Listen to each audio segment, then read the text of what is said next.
오늘 하나님의 말씀은 시편 128편 1절에서 6절까지 우리 같이 교독으로 봉독하겠습니다. 제가 갖고 있는 구약성경 899페이지입니다. 시편 128편 1절에서 6절 같이 봉독하겠습니다. 시작. 여호와를 경외하며 그의 길을 걷는 자마다 복이 있도다. 내가 내 손이 수고한 대로 먹을 것이라. 내가 복되고 형통하리로다. 내 집 안방에 있는 내 아내는 결실한 포도나무 같으며 내 식탁에 둘러앉은 자식들은 어린 감람나무 같으리로다. 여호와를 경외하는 자는 이같이 복을 얻으리로다. 여호와께서 시온에서 내게 복을 주실지어다. 너는 평생에 예루살렘의 번영을 보며 내 자식의 자식을 볼지어다. 이스라엘에게 평강이 있을지어다. 아멘. 그의 길을 걷는 자라는 제목으로 말씀 나누겠습니다. 시편 120편에서 134편까지를 성전에 올라가는 노래라고 되어 있습니다. 총 15번의 성전에 올라가는 노래 중에 오늘 본문이 9번째 성전에 올라가는 노래입니다. 여러분, 왜 성전으로 올라갑니까? 왜 성전으로 여러분 나오셨습니까? 왜 우리는 하나님께 나아가냐는 질문과도 같은 질문입니다. 왜 우리는 예배 자리에 이렇게 새벽부터 또 때가 되고 시간이 되면 왜 예배 자리에 나오십니까? 모두 다 다른 답들이 있겠지만 종합적으로 얘기해 볼 때 하나님을 향한 열망 때문입니다. 하나님을 사랑하는 마음 때문일 것입니다. 좀 더 노골적으로 얘기해 본다면 왜 하나님께 나옵니까? 왜 예배제로 나옵니까? 하나님으로부터 오는 복에 대한 열망 때문일 것입니다. 복받기를 원하는 것이 저와 여러분들의 마음입니다. 여러분, 제가 질문하겠습니다. 하나님께로부터 복을 바라고 기대하는 것이 잘못된 것입니까? 인간이 하나님께로부터 복을 받기를 원하는, 소원하고 갈망하는, 기대하는 것은 여러분 아주 지극히 정상적인 것입니다. 세상에서도 어떤 사람을 만나기를 원합니다. 훌륭한 사람을 만나기를 원하고 내가 보고 싶고 만나고 싶은 사람을 만나기를 원합니다. 자신이 생각할 때 훌륭한 사람을 만나는 이유가 있습니다. 그 이유는 무엇입니까? 자신이 기대하는 무엇인가를 얻기 위해서 우리는 만나고 싶습니다. 내가 좋아하는 사람이든 내가 존경하는 사람이든 꼭 만나고 싶은 사람에게 그렇습니다. 그런 것처럼 전능하신 하나님께로부터 복을 받기 위해서 나아가는 것은 여러분 전혀 문제가 되지 않습니다. 하나님께 나아가면 여러분 어떤 형태로든지 저와 여러분들은 복을 받게 되어 있습니다. 치유의 복이 있고 관계의 복이 있고 또 여러 가지 다양한 하나님께서 부어주시는 그 복들을, 영적인 복 플러스 건강의 복, 여러 가지 성경이 말하는 모든 복들을 우리가 받을 수 있습니다. 우리가 하나님께 복을 기대하고 소망하는 것은 여러분 전혀 잘못된 것이 아니라는 것입니다. 그러나 여러분 복만 바라고 나아가면 문제가 됩니다. 여러분 기복신앙을 얘기합니다. 왜 기복신앙입니까? 복만 바라고 나는 변하지 않겠다라는 것입니다. 복만 바라고 복만 원하고 나의 삶은 그전과 똑같이 가겠다고 말하는 것이 기복신앙입니다. 중요한 것은 우리는 복이 무엇인지 분명히 알아야 된다는 겁니다. 시편 기자가 성경이 말하는 그 복이 무엇인지를 정확히 알고 구할 때 여러분 우리의 의지대로, 우리의 원하는 것대로, 우리의 욕구대로 구하는 그런 복이 아닌 하나님이 원하시는, 또 하나님이 주어지시는 그 복을 누릴 수 있다는 것입니다. 오늘 시편 기자는 복된 삶, 복받는 삶에 대해서 아주 정확하게 말씀하고 있습니다. 우리 1절을 한번 다시 보십니다. 여호와를 경외하며 그의 길을 걷는 자마다 복이 있도다. 복 있는 삶, 복 받는 삶이 되기 위한 그런 영적인 원리를 시편 기자는, 성전에 올라가는 이 사람은 이야기합니다. 그것은 하나님을 경외하는 것입니다. 하나님을 경외할 뿐 아니라 하나님의 길, 더 웨이를 걷는 것이라고 분명하게 말씀하고 있습니다. 구약에서 말씀하는 그의 길, 도는 말씀, 이스라엘 백성들에게 주신 율법입니다. 오늘 우리에게 주신 말씀입니다.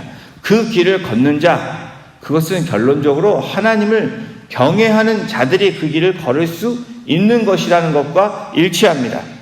시편 1장 1절에 있는 말씀과도 같습니다. 복 있는 사람은 악인들의 꾀를 따르지 않는다라고 이야기합니다. 그리고 죄인들의 길에 서지 아니하고 오만한 자들의 자리에 앉지도 않는다. 여러분, 그 길이 바로 이 복 있는 사람의 길과 연결되어 있습니다. 결론적으로 하나님을 경외하는 그것은 말씀대로 사는 것입니다. 그 길을 걷는 것은 말씀대로 순종하고 하나님의 말씀대로 행하며 노력하며 또 그 말씀대로 살아가기를 갈망하며 그것들을 구하는 사람이 복 있는 자라고 말씀하는 겁니다. 미국의 초대 대통령인 조지 워싱턴, 여러분, 이 초대 대통령이 혼란스러웠던 이 미국, 독립국으로 만들고 부강한 나라의 기초를 만들었던 바로 청교도의 정신으로 세워졌던 이 미국 땅, 그것의 첫 번째 존경받는 대통령이 되었던 그 비결이 있는데, 그것은 무엇이냐면 바로 그의 어머니의 특별한 양육법이었습니다. 자녀를 어렸을 때부터 길렀던 그 어머니의 그 양육법이 뭐였냐면, 이 아들 조지 워싱턴에게 귀에 못이 박히도록 얘기를 했습니다. 오직 하나님을 잘 섬겨라. 그리고 하나님만 경외하는 사람이 되라. 그리고 하나님을 두려워하는 사람이 되라. 이것을 반복적으로 귀에 못이 박히도록 이 어머니는 아들 조지 워싱턴에게 계속해서 훈육하고 교육했다라는 겁니다. 하나님을 경외하며 그 길을 걷는 사람들에게 약속되는 복을 오늘 이 성전에 올라가는 시편 128편의 저자는 이야기합니다. 2절 함께 보십니다. 내가 내 손이 수고한 대로 먹을 것이라. 내가 복되고 형통하리라. 여러분, 인생이 참으로 복잡하고 어렵습니다. 하루하루의 삶이 여러분 늘 살얼음판을 걸어가는 듯한 그러한 삶이 우리의 인생이라고 표현해도 여러분 극히 과하지 않습니다. 정말 수고했고 노력했는데, 내가 열심히 땀을 흘렸는데 노력한 그런 열매가 없을 때 저와 여러분들의 마음은 굉장히 상실감을 갖게 됩니다. 아주 답답합니다. 마음이 괴로워집니다. 그렇다면 세상이 왜 이럴까? 세상이 불공평해서 이런 일이 일어났을까? 여러분, 그렇게 생각할 수도 있습니다. 그런데 문제는 무엇이냐면 바로 하나님이 말씀하신 그 길을 걷지 않았기 때문에 열매 맺지 못한다는 것입니다. 내 욕망대로, 때로는 내 욕심대로 살아가기 때문에 그러한 결과가 일어난다는 겁니다. 네, 세상이 악합니다. 그러나 그 악한 가운데 그 길, 하나님의 말씀대로 살아가는 사람들에게는 하나님이 주시는 은혜가 있고 하나님이 주시는 복이 있다는 겁니다. 그것을 취하는데 이 시편 기자가 고백하고 이 선포하는 것은 뭐냐면, 수고한 대로 어떻게 됩니까? 먹을 것이 생기고 복되고 형통된 삶을 살 것이라고 이야기합니다. 저와 여러분들은 이 말씀을 믿으셔야 됩니다. 왜 그렇습니까? 하나님이 약속해 주셨기 때문입니다. 여러분, 하나님 앞에서 내가 열심히 달려왔다고 여러분 우리 스스로가 때로는 저와 여러분들이 자부할 수 있습니다. 나는 뭐라고 해도 하나님 뜻대로 열심히 그렇게 달려왔다. 그런데 여러분, 그 열심이 무슨 열심인지를 저와 여러분들은 잘 점검해야 됩니다. 내 욕망과 욕심을 위한 열심으로 살아왔다면 여러분, 그것은 어떻게 됩니까? 기준과 방향이 잘못된 것입니다. 처음부터 잘못 스타트한 것입니다. 기준과 방향이 잘못되면 저와 여러분들의 목적지는 다른 목적지로 갈 수밖에 없다라는 결론이 오늘 말씀하고 있는 것입니다. 시편 기자는 하나님을 경외하며 그 길을 걸어갈 때에 수고한 대로 먹는 복을 우리에게 필요한 일용한 양식과 그에 필요한 것들을 주신다는 그런 복에 대한 말씀을 합니다. 수고한 대로 먹는 복은 저와 여러분들에게 아주 필요합니다. 저에게 필요한 의식주가 있습니다. 그 먹는 것이 굉장히 중요합니다. 하나님은 그래서 이스라엘 백성들에게 필요한 만나도 주시고 필요한 잠을 재워주시고 또 보호해주시는 집이 필요할 때 불기름, 구름기둥으로 이스라엘 백성들을 인도해 주셨습니다.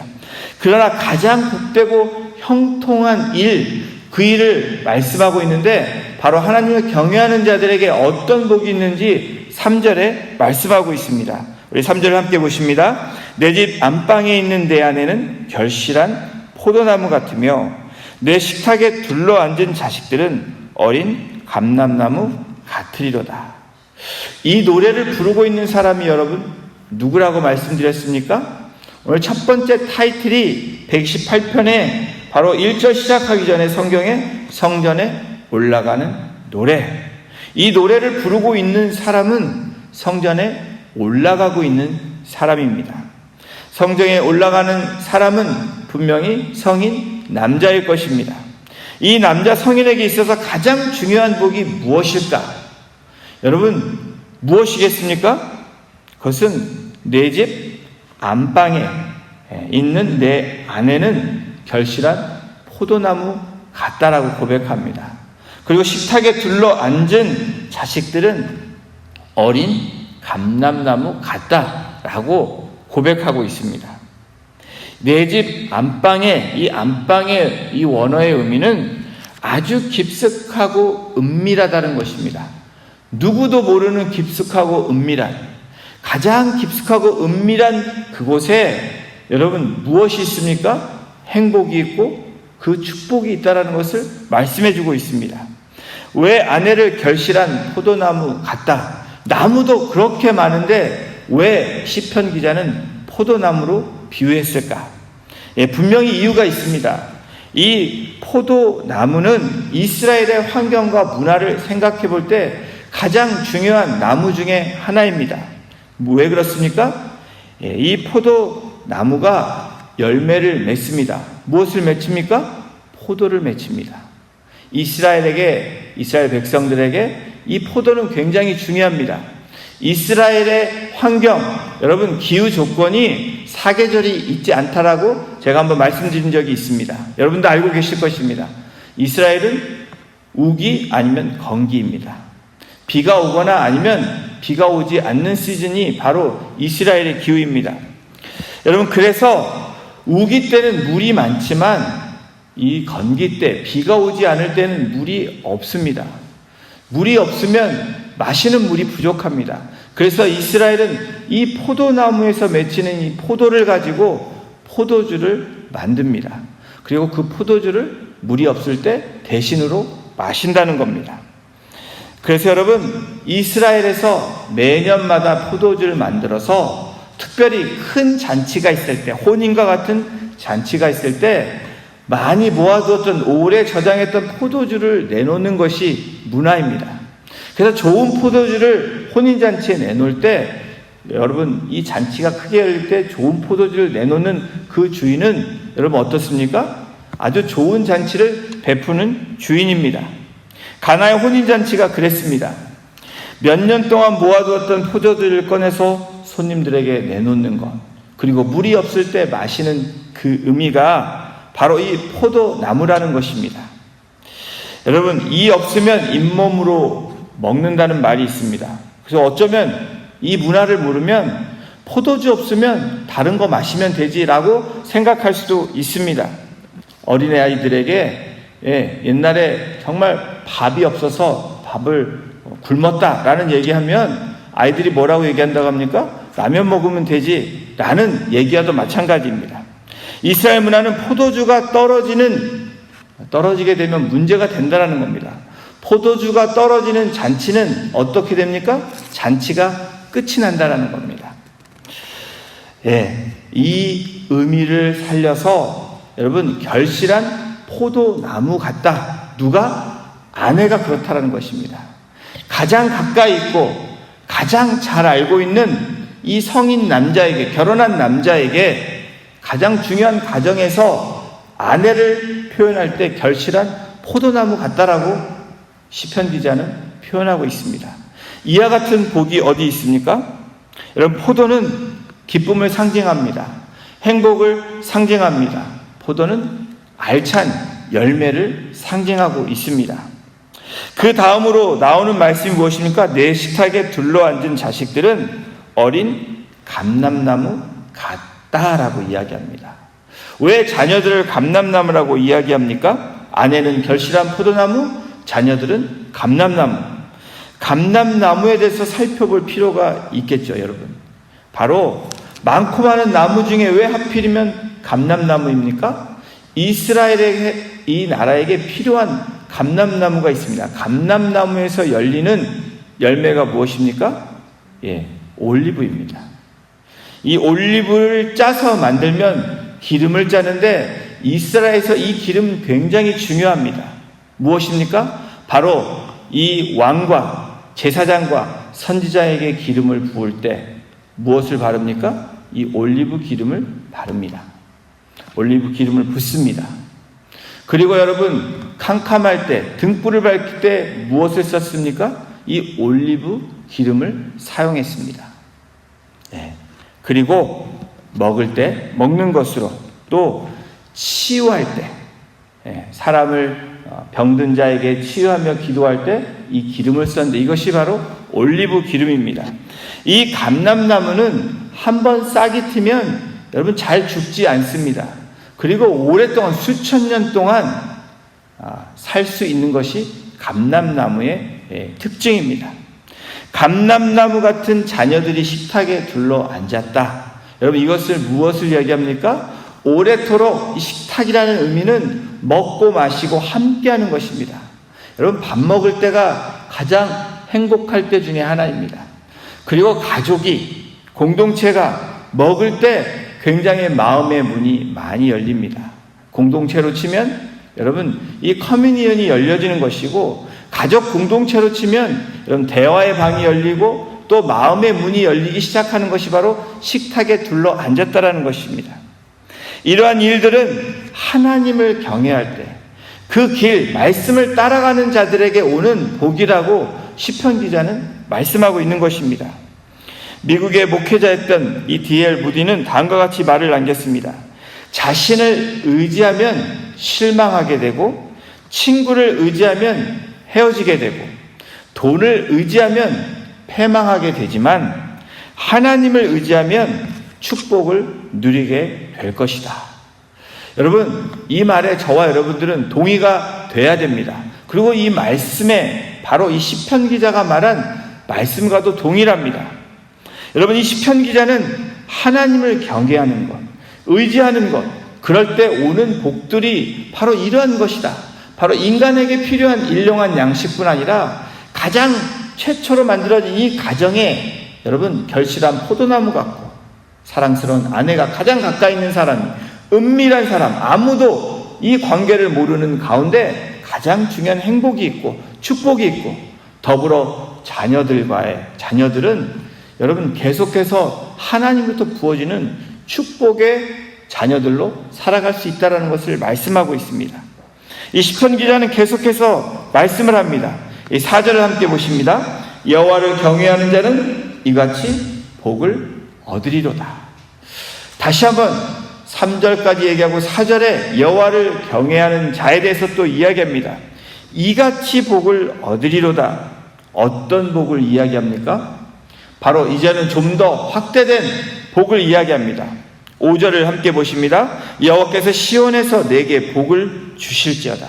너는 평생에 예루살렘의 번영을 보며 시온에서 내게 복을 주실지어다.